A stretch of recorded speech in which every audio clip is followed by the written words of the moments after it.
பேச்சுக்கள் அடிபடுது. அது ஓட்டம் நம்பர் கிடையாது.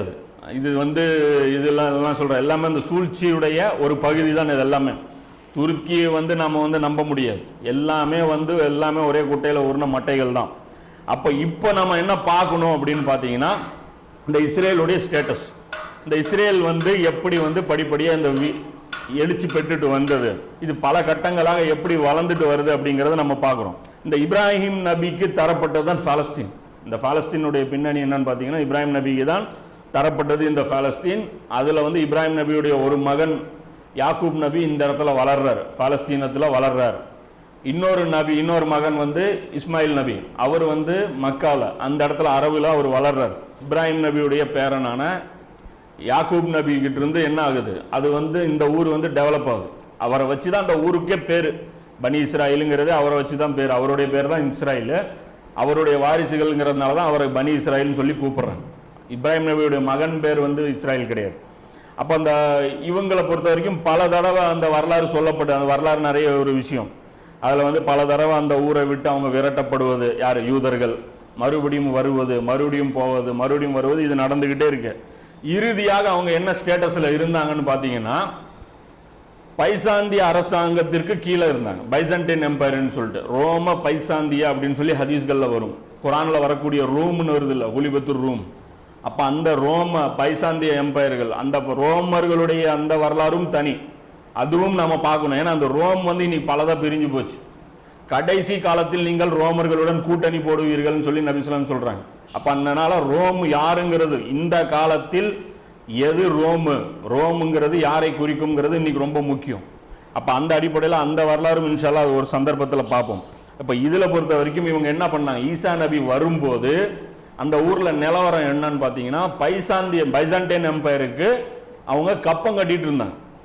அவங்க இஸ்ரேலுங்கிறது ஒரு அடிமை நாடு, சுதந்திர நாடு கிடையாது. ஆனா அவர்களுக்கு என்ன கொடுத்திருந்தாங்க அப்படின்னா, மத உரிமைகள், மத சுதந்திரம் அவர்களுக்கு வழங்கப்பட்டிருந்தது. அப்ப அந்த மத சுதந்திரம் அவர்களுக்கு தரப்பட்டு இவர்கள் கப்பம் கட்டி கொண்டு வரி செலுத்தி கொண்டு வாழ்ந்துட்டு இருந்தாங்க. அப்ப இந்த நேரத்தில் அவங்க என்ன பண்றாங்கன்னா, துவா செய்யறாங்க, யாரெல்லாம் எங்களுக்கு இந்த பைசாந்தியன் எம்பையர் இருந்து எங்களுக்கு விடுதலை வாங்கி கொடு, இவர்கள் ரோமர்களுக்கு கீழே நாங்க அடிமைகளா வாழ்ந்துட்டு இருக்கிறோம், இந்த நிலைமையிலிருந்து எங்களுக்கு மாத்தி கொடு அப்படின்னு சொல்லி. இதுக்கு முன்னாடி நாங்கள் இந்த சொந்த ஊரில் எப்படி இருந்துச்சு, அந்த ஊர் சுலைமான் நபி ஆட்சியில் நாங்கள் இங்கே எப்படி வாழ்ந்துட்டு இருந்தோம், நாங்கள் போய் இந்த சஃபா நாட்டு இளவரசியை வீழ்த்தினோம், அதில் வருது இல்லை அந்த அந்த சேரை தூக்கிட்டு வந்த சம்பவம், அவங்களுடைய அந்த கம்பீரம் என்ன, அவங்களுடைய அந்த ஆட்சியுடைய இது என்ன, அப்போ அதெல்லாமே இருந்துச்சு. இன்னைக்கு நாம் இன்னொருத்தனுக்கு கப்பம் கட்டிட்டு வாழ்ந்துட்டு இருக்கிறோம், இப்போ இதுலேருந்து எங்களுக்கு வெளியே கொண்டு வா அப்படின்னு சொல்லி துவா கேட்கும்போது அல்லாஹ் என்ன பண்ணுறான், உங்களுக்கு ஒரு மசியை அனுப்புகிறேன், அவர் இந்த நிலைமையிலிருந்து உங்களை வெளியே கொண்டு வருவார் அப்படின்னு சொல்லி சொல்கிறான்.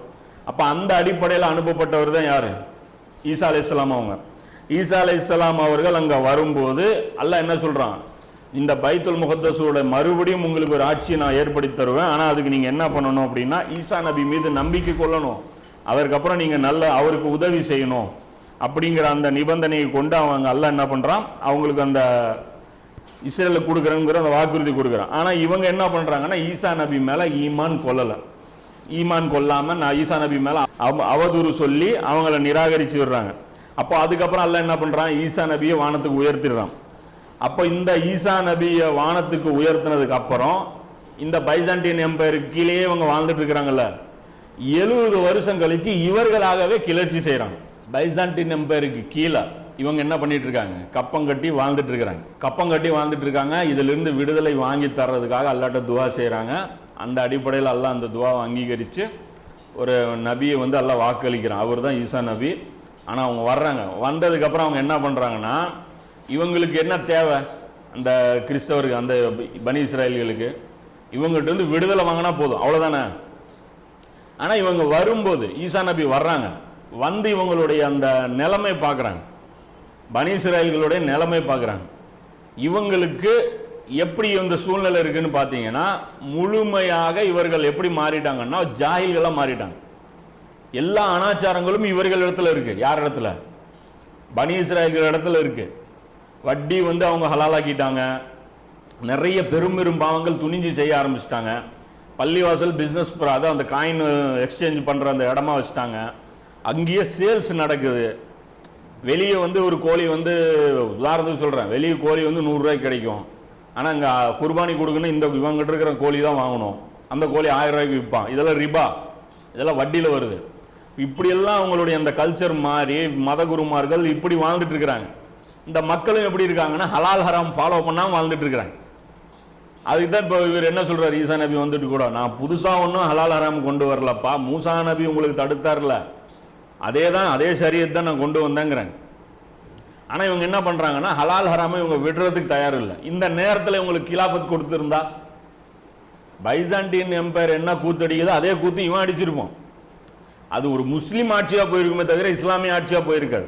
யார் ஈசா நபி வந்து ஆட்சி அமைச்சு கொடுத்துருந்தாங்கன்னா, வந்த உடனே அவங்க ஜிஹாதுக்கு கூப்பிட்டுருந்தாங்கன்னா என்ன பண்ணியிருப்பாங்க, பனி இஸ்ராயில் சந்தோஷமாக போயிருப்பான். ஏன்னா அந்த அளவுக்கு அவன் அந்த மைண்ட் செட்டில் இருந்தான்.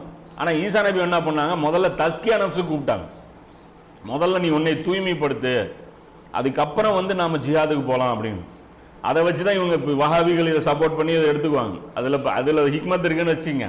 தஸ்கியா நஃப்ஸ் தேவை. இந்த கிலாஃபத் சிந்தனை பேசுகிறவங்க இது பண்ணிட்டு அது பண்ணிட்டு இதுன்னு ஒரு குழப்புவாங்க. அதோடைய பேட்டர்னே வேறன்னு வச்சுங்க. நபி ஸல்லல்லாஹு அலைஹி வஸல்லம் அவர்கள் ஏற்படுத்திய தஸ்கியா நஃப்ஸ் வேற, அவங்களுடைய அது சிஸ்டமேட்டிக்காக வேற. அப்போ இந்த அடிப்படையில் இவங்க என்ன பண்ணுறாங்க, கூப்பிட்றாங்க, இவன் வரமாட்டேங்கிறான். யார், பனி இஸ்ராயில் சீர்திருத்தத்துக்கு வரமாட்டேங்கிறான். இவன் திருந்த மாட்டானா, ஆனால் இவனுக்கு ஆட்சி வேணுமா. ஈசா நபி என்னங்கிறாங்க, முடியாதுங்கிறாங்க. கடைசி இந்த இவங்களுடைய அந்த சண்டையை பாருங்க, ஈசா நபிக்கு எதிராக யார் சண்டை போடுறா, மத குருமார்கள் தான், ஆன்மீக தலைமை தான் கடுமையாக எதிர்க்குது. ஏன்னா இவங்க மதமாக மாற்றி வச்சுருந்தாங்க. அதுலேயும் இந்த ரூஹானியத்தே இல்லை, முற்றிலும் ஷைத்தான்களாக இவங்க மாறி இருந்தாங்க. அப்போ இந்த டிபேட்டில் ஈசா நபி மேலே போயிடுறாங்க. இப்போ இவங்க என்ன பண்ணுறாங்கன்னா, மசியா வந்தாரா இல்லையாங்கிறதே உங்களுக்கு டவுட்டு. அல்லாஹ் குர்ஆன்ல சொல்கிறான்ல, இவர்கள் சந்தேகத்திலே இருக்கிறார்கள்னு சொல்லிட்டு யூதர்களை பற்றி சொல்கிறான். அப்போ இவர் மசியா இருந்திருந்தார்னா ஆட்சியில் வாங்கி கொடுத்துருக்கணும், வாங்கி தரலையே. இன்றைக்கும் அதான் பேசுகிறான். ஈசா நபி வந்து உண்மையிலேயே மசியா இருந்தார்னா வந்தார்ல பூமிக்கு, ஏன் ஆட்சி பண்ணல அப்படின்னு சொல்லி அவன் கேட்குறான், யூதன் கேட்குறான். அதனால தான் அல்லாஹ் அவர் வந்து மறுபடியும் ஆட்சி பண்ணுவார். ஏன்னா அல்லாஹ்வுடைய அந்த வாக்கு நிறைவேறணும். அதனால தான் வர்றாரு ஆட்சியாளராக.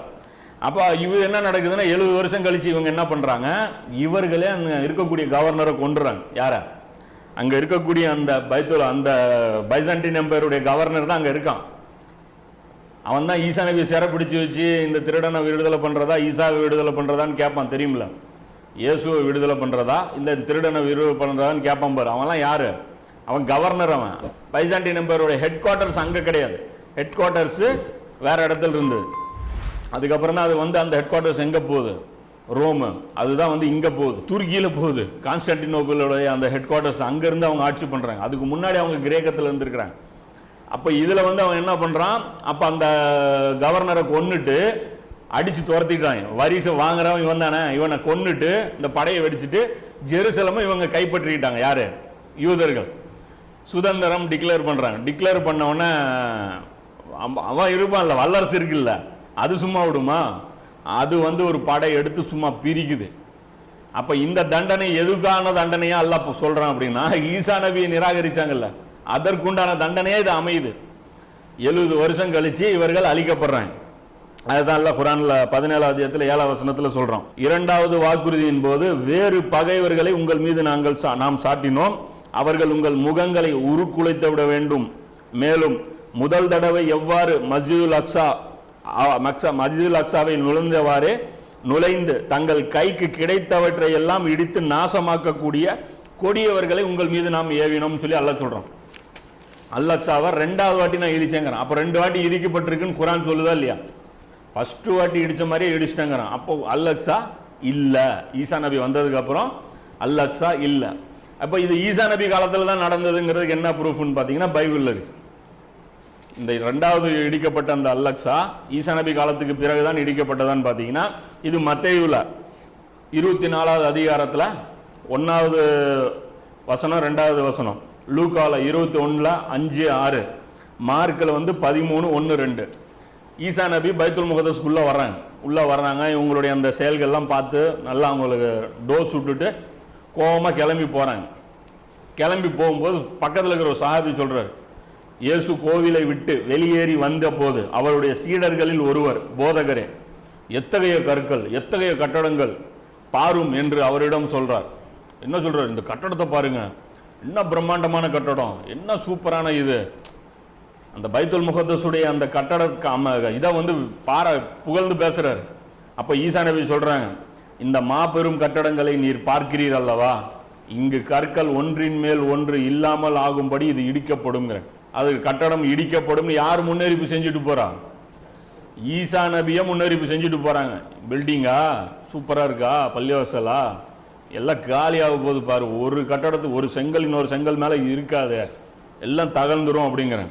அப்ப அந்த அல் அக்ஸா வந்து என்ன பண்ணுது, இடிக்கப்பட்டுச்சு. நபி ஸல்லல்லாஹு அலைஹி வஸல்லம் காலத்துல அல் அக்ஸா பள்ளிவாசல் கிடையாது. அது இடிக்கப்பட்டது குர்ஆன் பேசுது. 2 வாட்டி இடிச்சோம், 2வது வாட்டி இப்படிதான் நடந்ததுன்ட்டு. அது 2வது வாட்டி என்னங்கிறது அது பைபிள் வந்து அது இருக்கு. அது வரலாறும் நீங்க எடுத்து செக் பண்ணி பார்த்தீங்கன்னா தெரியும். ஹிஸ்டோரிக்கலா நீங்க எடுத்து பாருங்க. அல் அக்ஸான்னு நீங்க இல்லை செகண்ட் டெம்பிள்னு அடிங்க, செகண்ட் டெம்பிள் விக்கிபீடியாவில் அடிங்க, அது என்ன ஆச்சுங்கிறது விக்கிபீடியாவில் கூட அது இருக்கு. இது பார்த்தீங்கன்னா இதை வச்சு என்ன சொல்றாங்கன்னா அல் அக்ஸாவை காணோம். நான் வந்து அல் அக்ஸா இடிக்கப்பட்டுச்சுன்னு சொன்னதுனால சில வீடியோ போட்டு முழு பூசணிக்காய் மறைத்து விட்டார். யாரு? அல் அக்ஸா பள்ளிவாசல் நான் என்ன பண்ணிட்டேன்னா மறைச்சிட்டேன். அல் அக்ஸா வந்து புகாரியில் இருக்கு.